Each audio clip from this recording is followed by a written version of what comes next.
Twig and Whip. Thank you, Mr. President. Mr. President, I want to join with Senator Reed and so many of my colleagues today we express our great sorrow in learning about the death of Senator Jim Inhofe. Jim was an icon here in the Senate. He was a personal inspiration to me. When I first got here, I was impressed. Hold on.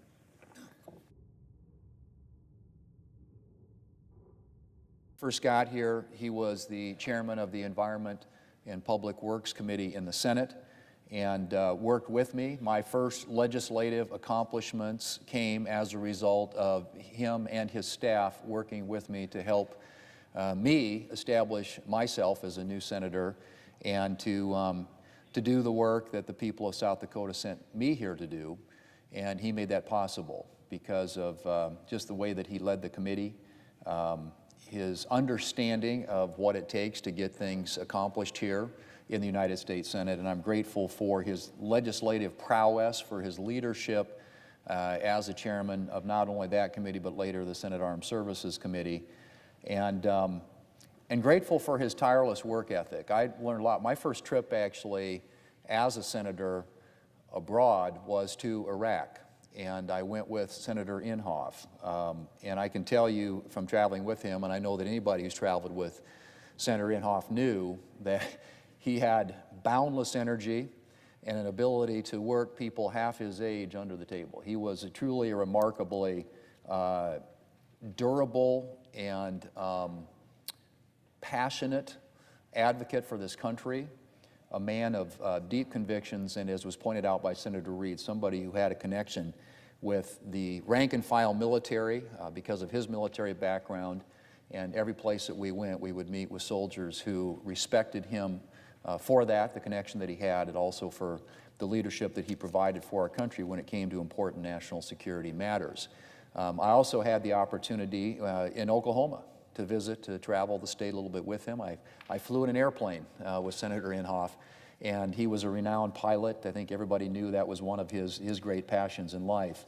But there wasn't anybody who was around him ever who had the opportunity to interact with or work with Senator Inhofe who wasn't impressed by that powerful work ethic that he brought for the people of Oklahoma and for the people of this country. And I know that in traveling abroad with him, I saw that firsthand. I know his many trips to the continent of Africa, oftentimes to war-torn countries, where he built relationships, advocated for American ideals, and was a tremendous example and witness on those trips. And I'm grateful for his leadership in so many ways and for the impact that he had not only to the people of Oklahoma, to the people of this country, but people all over the world who he touched by his work, by his efforts, and by his character.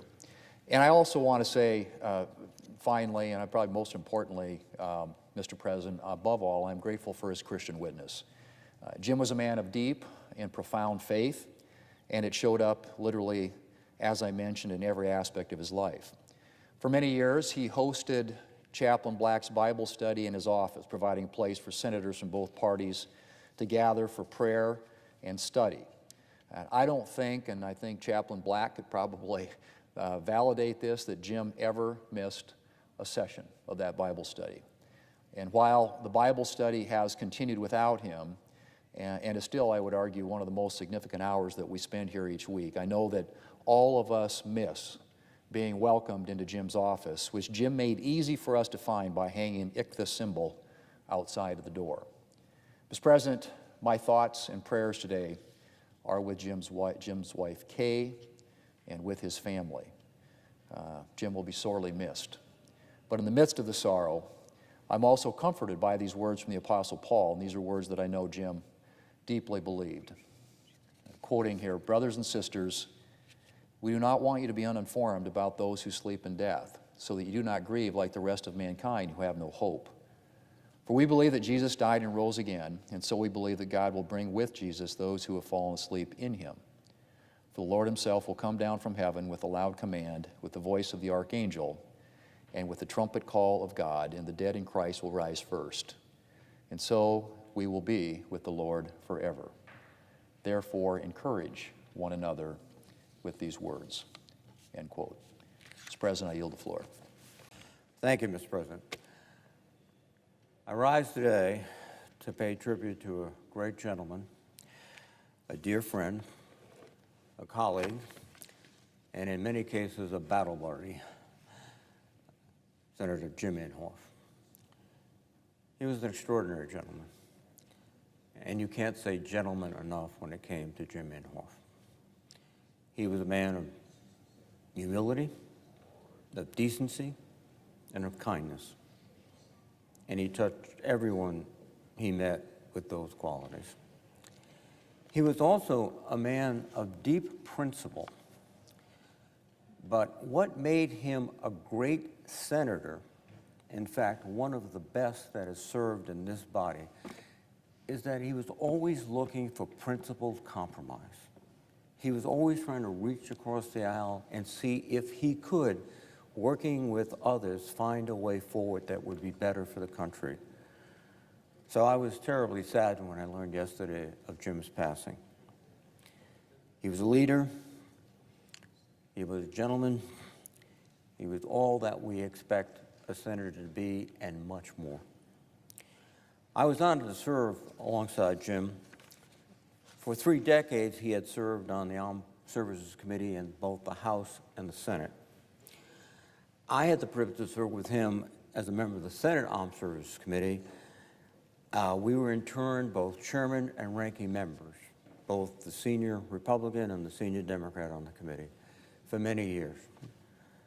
And we produced nearly 24 National Defense Authorization Acts. We traveled to combat zones and military posts around the world and worked to support our men in uniform, men and women in uniform. And as I said before, there are many issues we disagreed upon, but we were able, in many, and if not most cases, find a way forward. And one of the issues I think that is so compelling in Jim's life is that as a young man, he was in the Army. And he knew what it was like to serve and sacrifice and dedicate yourself to a cause beyond personal ambition and personal aggrandizement. And he learned also something that was profound and reflected in all of his work on the committee, that the decisions that we make here ultimately affect the lives of young Americans in uniform across the globe. He knew that. He understood that. So he was not sitting back here thinking about, well, how will this affect this company and that company? It's, are we doing best for the young men and women that have dedicated themselves to the country, that will sacrifice even their lives for this country? Are we doing as much as we can for the families that are serving with them? That profound sense of service that he incubated as a young Army soldier, he carried through his Senate career. He always insisted on speaking to the junior NCOs and junior service members. You know, we all get a briefing by the general about, here's the situation, sir. But he wanted to get down and talk to privates and specialists and seamen and airmen and say, what's going on? How is things going? Are you getting adequate rations? Is this working from your perspective? And again, adding to the quality of his service was this sensitivity. He truly understood the people who serve in the uniform in the United States. And he made sure to support those troops. He sponsored critical legislation to improve their lives, whether by overhauling barracks or creating new benefits for military families. And he and I worked together on countless efforts to provide better pay and health care and equipment to our servicemen and women.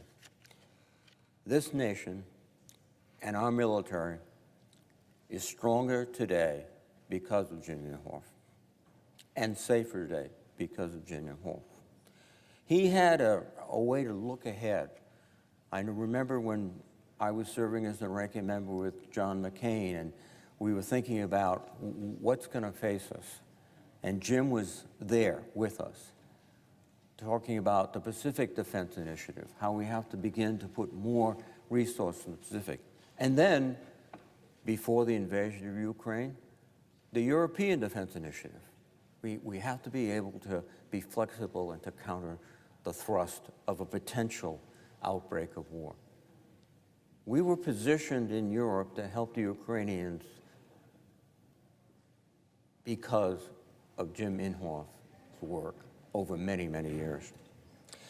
I'm especially proud that the Armed Services Committee voted to name the 2022 Defense Bill the James M. Inhofe National Defense Authorization Act. It was a fitting tribute and honor.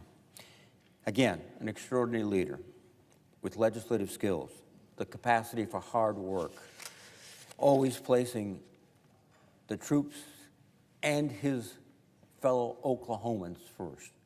He never forgot about Oklahoma. He never forgot about their needs.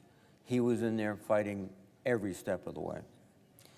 And I am very, very grateful for the kindness that he extended to me. Just an amazing gentleman. And I think I speak for the Senate Armed Services Committee, and I think I speak for all the Senate. We will miss him dearly. I want to express my deepest sympathies to Kay, his wife, his wonderful family. He would admit without any reservation that he was able to do his job because of the love and support of Kay and his family. They were there with him every step of the way. And in their moment of sorrow and sadness, I offer them my sincerest condolences. Mr. President, may we all strive for the wisdom, courage, and humility that Senator Jim Inhofe imparted upon this great nation and this Senate. I also want to salute my colleagues that are today, Senator Langford, who is carrying on that tradition of integrity and decency, as is Senator Thunes and Senator Cornyn, and thank them for letting me say a few words about my friend, Jim Inhofe. With that, Mr. President, I would yield the floor. Mr. President, I want to join with my colleagues and say a few words celebrating the tremendous life and times of James Mountain Inhofe.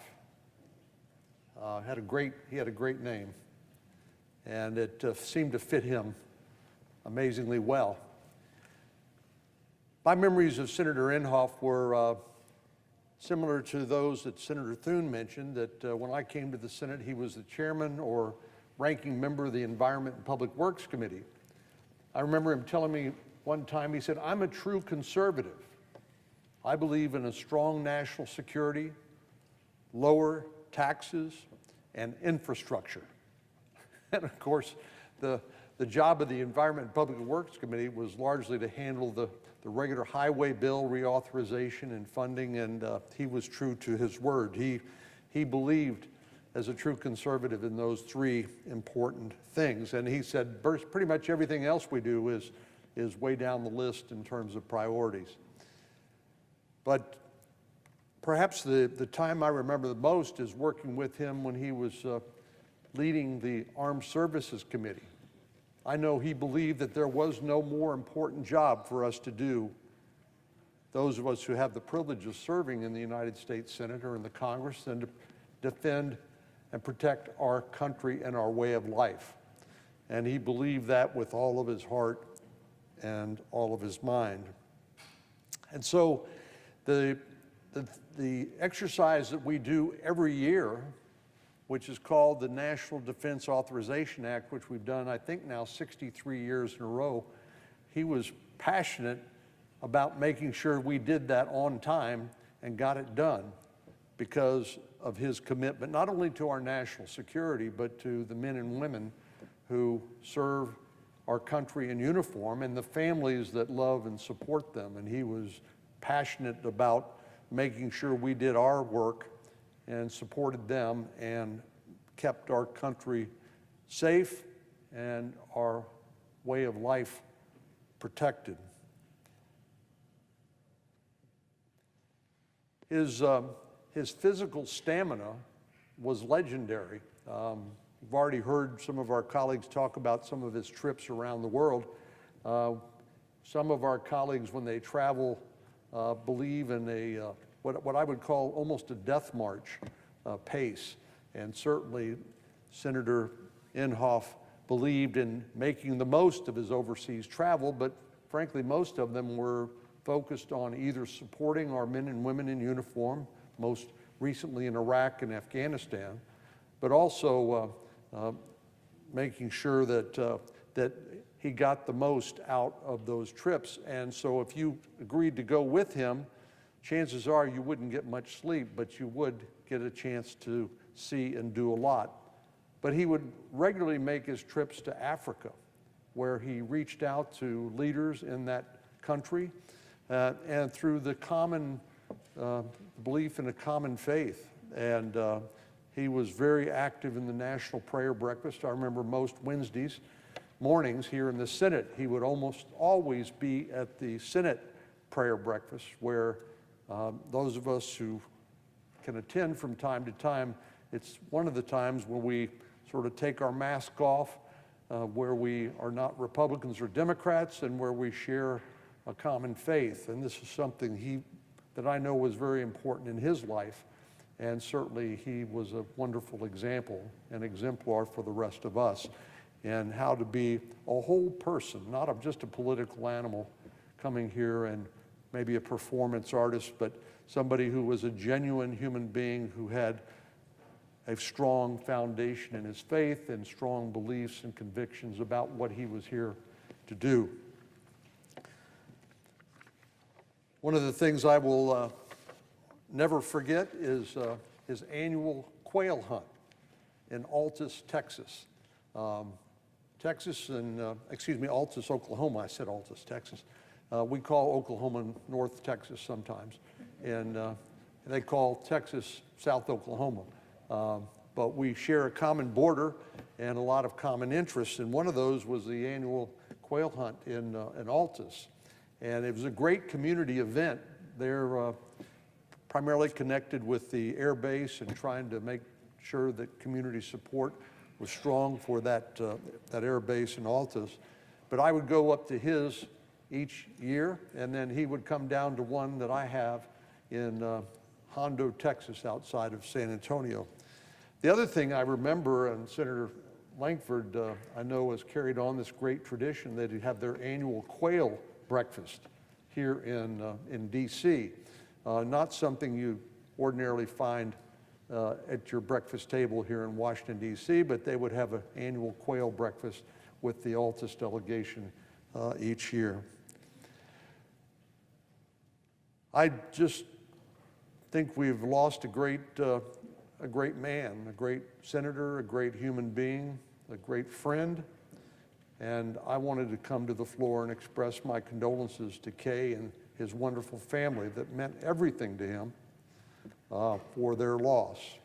And we share their sense of loss, but we also share in their celebration of a great life lived.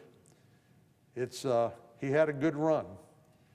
Not a lot you can complain about in terms of living to 89 years old and having the sort of fulfilling life and accomplishments that he had in his life. So we do want to send our condolences to the family because we know they're grieving now. But we also want to hold up Jim Inhofe as an example of what we should all aspire to as senators, a great representative of his state, a great human being, and a great, great friend.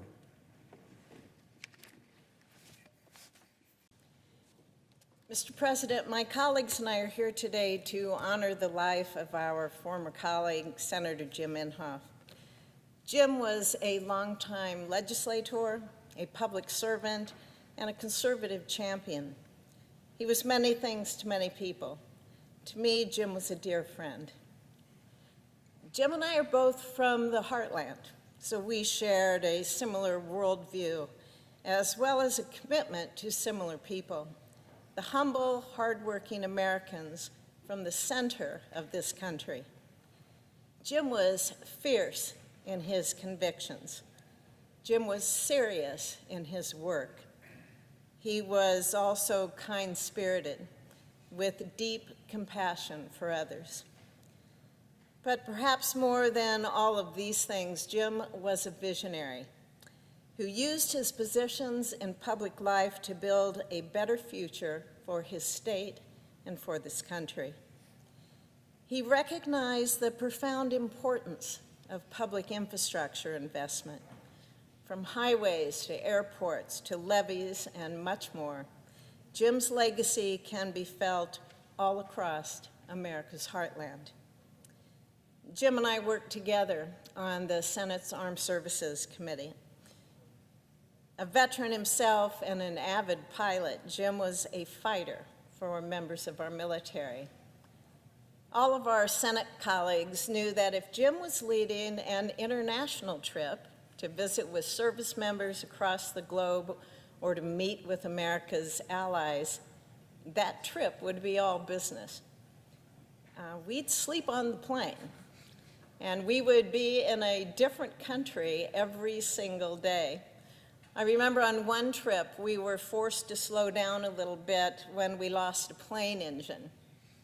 You heard that right, we lost a plane engine. So we needed to stay in a country an extra day while the repairs were going to be made. That didn't mean we had a vacation. What Jim did, he found ways that he could be relentlessly efficient with all of our time. And his energy and his motivation to do the people's work was infectious. Near the end of his Senate career, Jim served as ranking member on the Armed Services Committee. And he was one of the first members of the Senate to recognize how seriously the world has shifted since the Cold War and how desperately we needed to rebuild our military in response to that. He had a very clear view of the global threats that America faces, both present and future, and he led accordingly. Jim respected the design of the Senate as a place where every state's needs should be considered. He valued cooperation, he valued collaboration, and he wanted our annual defense bill to reflect the concerns of all of the committee members. He was resolute in his views and fierce in their defense, but he was always kind and caring.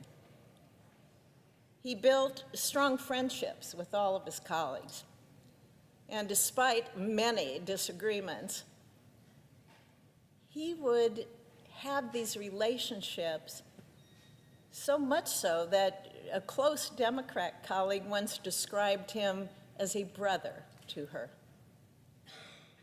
And of course, you cannot speak of Jim without speaking of his family. Anyone who knew him knew how much he loved his wife, Kay.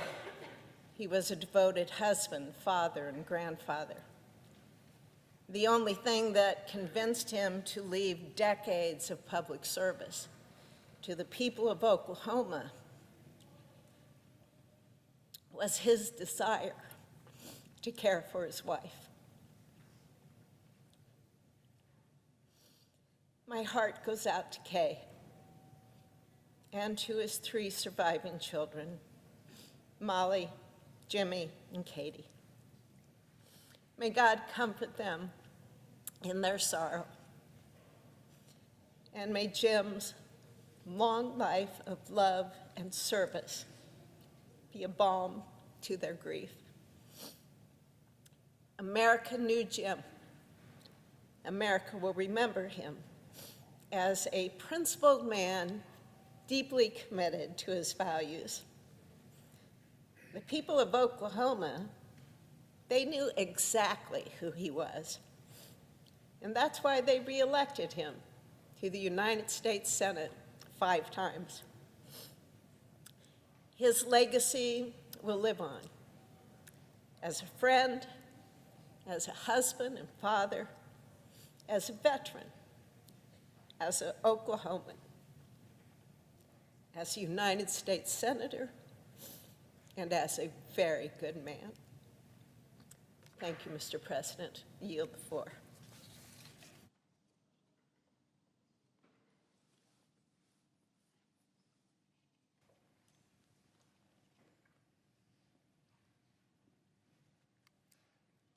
Mr. President.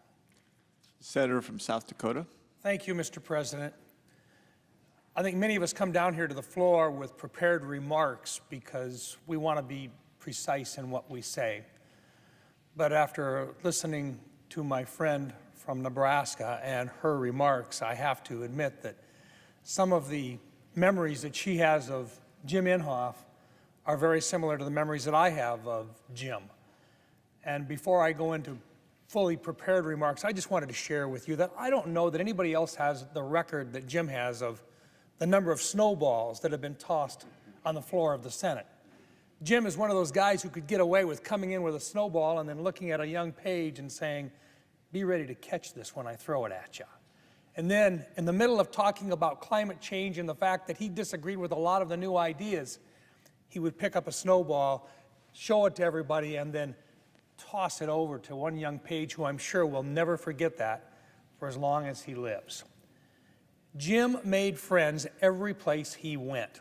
Now, he had his own ideas about what things should look like and about how things should proceed, and I have to tell you that I think in the vast majority of cases he was right. But he also wanted to have a discussion with other people. He liked to have debate.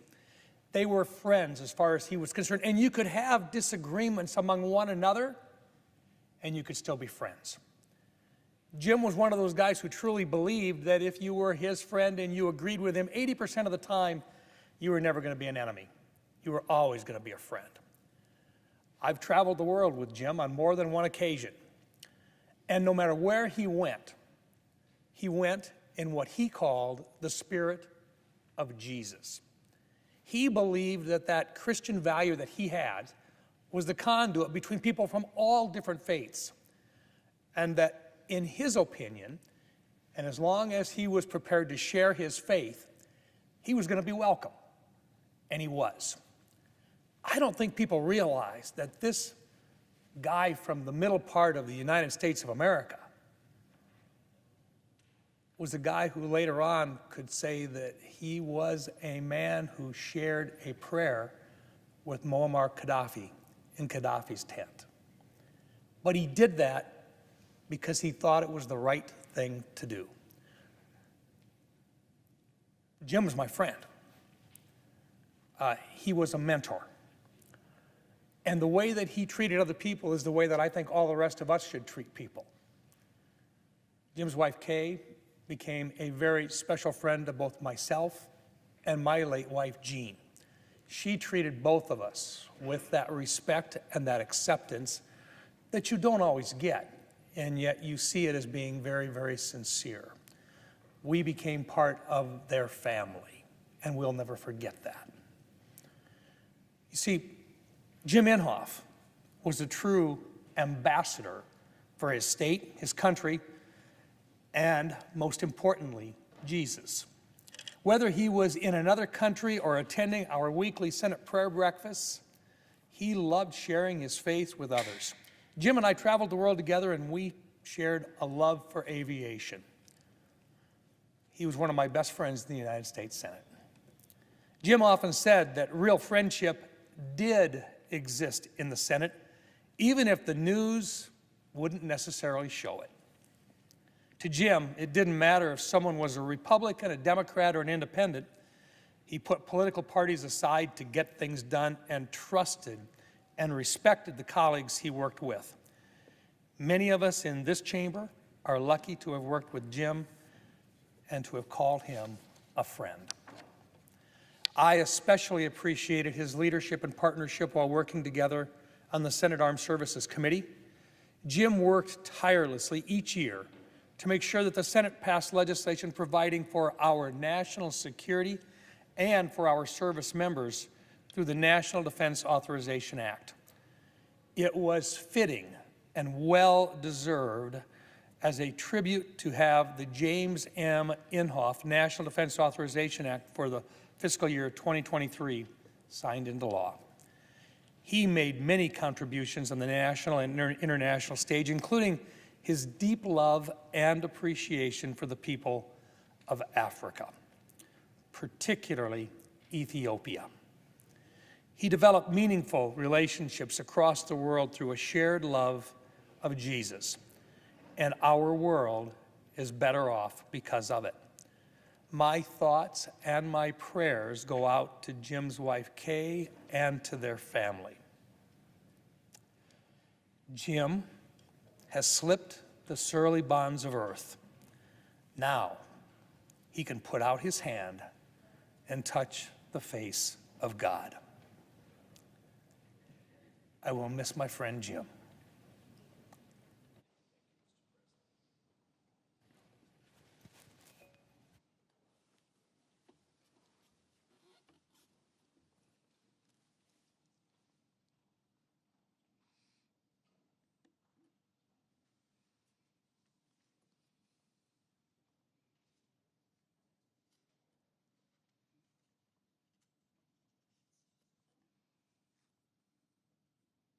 Mr. President, The senator from Oklahoma.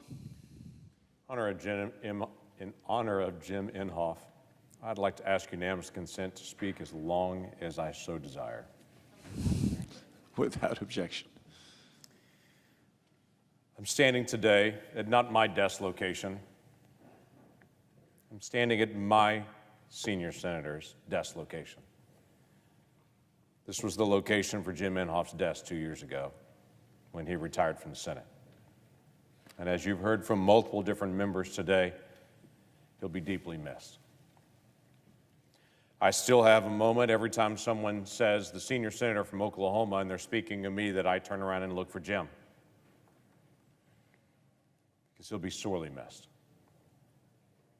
Jim was my friend, he was my colleague, he was a mentor, he was a person to be able to work side by side with. Our staffs worked very well together because we chose to work well together and to be able to get things done for our state of Oklahoma. My task today is to tell a little bit of a story. I can't do that in a few minutes, but I'm going to try to give as much as I can. James Mountain Inhofe, and everyone loved that middle name of his. James Mountain Inhofe was actually born in Iowa in 1934. His parents, Perry Dyson Inhofe, and his mom, Blanche Phoebe Mountain. That's where the mountain came from. Most folks don't even know. But the nation and our state was forever changed when at 8 years old, their family moved from Iowa to Tulsa, Oklahoma. He graduated from Central High School in 1953, later graduating from the University of Tulsa, but actually attending classes all over the place to be able to get to that graduation. He served in the United States Army from 1957 to 1958, stationed at Fort Lee, Virginia. He became a licensed pilot in 1958, and that was one of the loves of his life. But the real love of his life was his relationship with Jesus and his beautiful wife, Kay, who he married in 1959. He was first elected to public office in Oklahoma at 32 years old, actually. He served in the Oklahoma House of Representatives, sat on multiple committees, and then was elected to be the mayor of Tulsa in 1978. He loved Tulsa, Oklahoma. He later served in the United States House of Representatives from 1987 to 1994, and then was elected in a special election into this body in 1994, was sworn in on November the 17th, actually, of 1994, on his 60th birthday. He then served 5 terms after that, serving the United States Senate, serving as chairman of the Environment and Public Works, serving as chairman of Armed Services, serving on multiple different committees, including the Intelligence Committee, Indian Affairs Committee, Committee on Foreign Relations, on Commerce, Science, Transportation, Small Business. He was engaged in this body and worked to be able to find ways to be able to make a difference for our state of Oklahoma and for the nation. He loved flying and had over 11,000 flight hours. In fact, he did a crazy thing, which he did multiple crazy things. but he did a crazy thing that he replicated, I should say recreated, Oklahoma Wiley Post historic flight around the world when he got in a twin-engine Cessna and flew from D.C. to Iceland to Berlin to Moscow all the way back around to Alaska so he could circumnavigate the globe, following after Wiley Post, the famous Oklahoman's circumnavigation of the globe as well. He was passionate about infrastructure, which has been mentioned often. He would often say, as a conservative, he was passionate about national defense and about infrastructure. Those were constitutional responsibilities, and he fulfilled that well. He was passionate about trying to find ways to be able to help veterans and those that were serving in our military, and to be able to maintain energy. There's a great story of a debate that he held about energy taxes on the floor of the Senate here. And it was a full-on debate, which rarely occurs in this body very often, but it was led by Senator Inhofe on this side of the aisle and by Senator Bernie Sanders on the other side. And they had an hours-long debate between the two of them about energy taxation. And at the end of that, there was a vote, and Senator Inhofe won that vote 2-1, where at the end of it, Senator Sanders came to him and said, "We don't do that often enough. We should do that more." Because Senator Inhofe never hesitated to be able to talk about the hard issues with people that he disagreed with, and to be able to say, let's figure it out. When I attended Dianne Feinstein's funeral not that long ago, Senator Barbara Boxer from California immediately found me at the funeral and said, "How's my friend Jim?" We're a very conservative Oklahoman had a long-standing friendship with a very liberal Californian, and they found ways to be able to work together. As Jack Reed mentioned earlier, a Democrat from Rhode Island and a Republican from Oklahoma worked very hard on national defense and found their common ground together. Though there are many things that Jim Inhofe will be recognized for, he will be remembered for his work in Africa. Jim Inhofe visited 172 African country visits in the time he served in the Senate, more than any other senator in the history of the Senate. He spent in Africa. He visited leaders over and over and over again in Africa, developing deep relationships and friendships. Every time I meet an African leader here in Washington, D.C., and they hear that I'm from Oklahoma, either the first or second thing that they'll say to me is, "Do you know my friend Jim Inhofe?" And I will proudly say yes. And that African leader will say, "He's been my friend for years." Because Jim Inhofe intentionally went to Africa, developing relationships. The reason we have an AFRICOM military focus in that area is because of Jim Inhofe. There are relationships that he built across the years there that brought down violence in Africa. Because when violence began to erupt in some countries, Jim would get on a plane and would fly and would get the two leaders that were in conflict, because he knew them both, together and say, "We're going to pray together. And we're going to resolve this right now." And he did. And while most of the world doesn't know what Jim Inhofe did in Africa, he will be long remembered for his faith, his love for his family, and for what he did over and over again for the people of Oklahoma and for Africa. He was the longest-serving senator for the state of Oklahoma, and he will be long remembered and appreciated in my great state. He'll be appreciated by many of the staff members that worked alongside of him. I can assure you of that. He had 34 staff members that worked for him more than 10 years. Now, for anyone that's in this body, we know how rare that is, because staff members tend to come and go. But for Jim, he wanted to be able to build camaraderie among his team. He wanted to do serious, hard things, but he often did it among his staff in a non-serious way. He was notorious for the way, quite frankly, he tormented his staff, bugged them, hazed them, and challenge them to be able to step up and to be able to do hard things and figure out how to be able to get things done.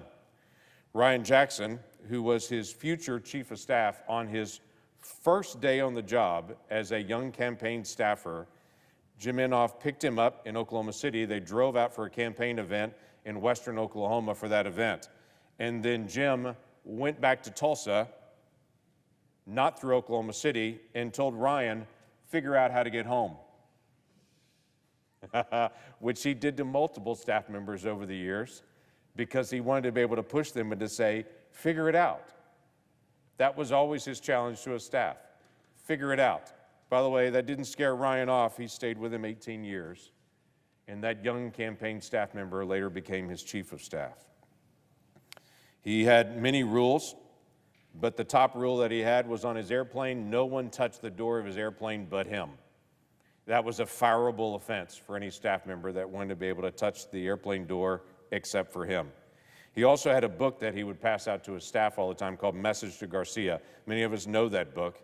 That book is a story about a young soldier that was given a task by a general and was basically told he has to be able to figure things out.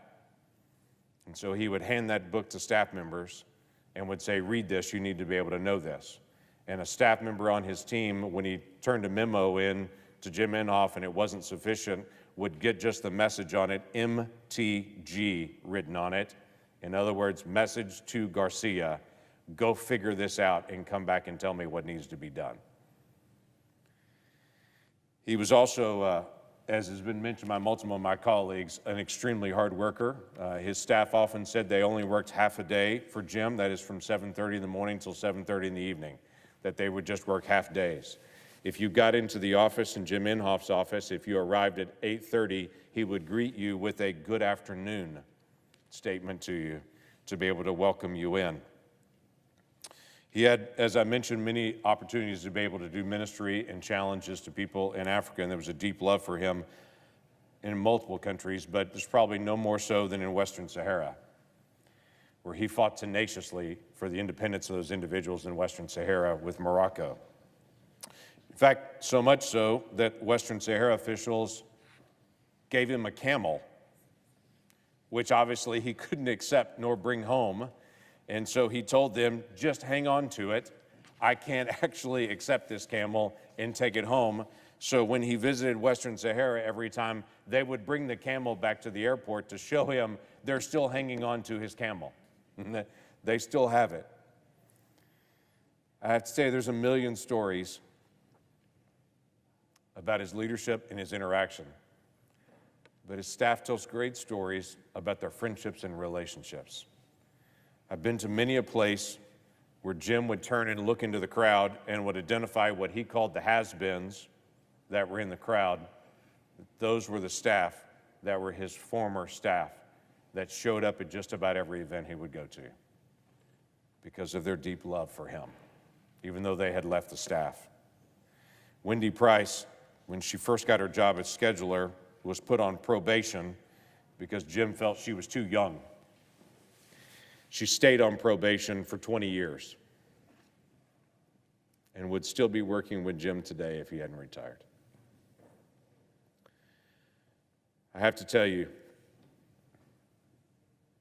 there's a lot of characters about Jim Inhofe. And I've read some of the stories in the newspaper of things that some of the press writes about him. I can only read those stories and shake my head and said Jim would have loved that because he didn't allow liberal press to be able to define him. He worked across the aisle, he worked to get things done, and he spent time doing the things that need to be done for the future of the country, including at a moment when President Trump was elected and many of Jim Inhofe's staff was actually put into the EPA, and it drove the Washington Post crazy that many of Jim Inhofe's staff from EPW went to the EPA, and the Washington Post wrote a blistering story about it. Jim Inhofe bought a ton of the copies of that Washington Post and then just started handing it out to people so that they would all read and would know. He's fully aware of what people say, but he's going to work to get stuff done for the country. I will miss my friend, and I'll continue to pray for Kay and for his family as they grieve. And I say to them, Psalm 34:18, the Lord is near to the brokenhearted, and he saves those who are crushed in spirit. They grieve for their husband, their dad, their grandfather. Many of us grieve for our friend. But this Senate will miss Jim Inhofe. So will our nation. With that, I yield the floor.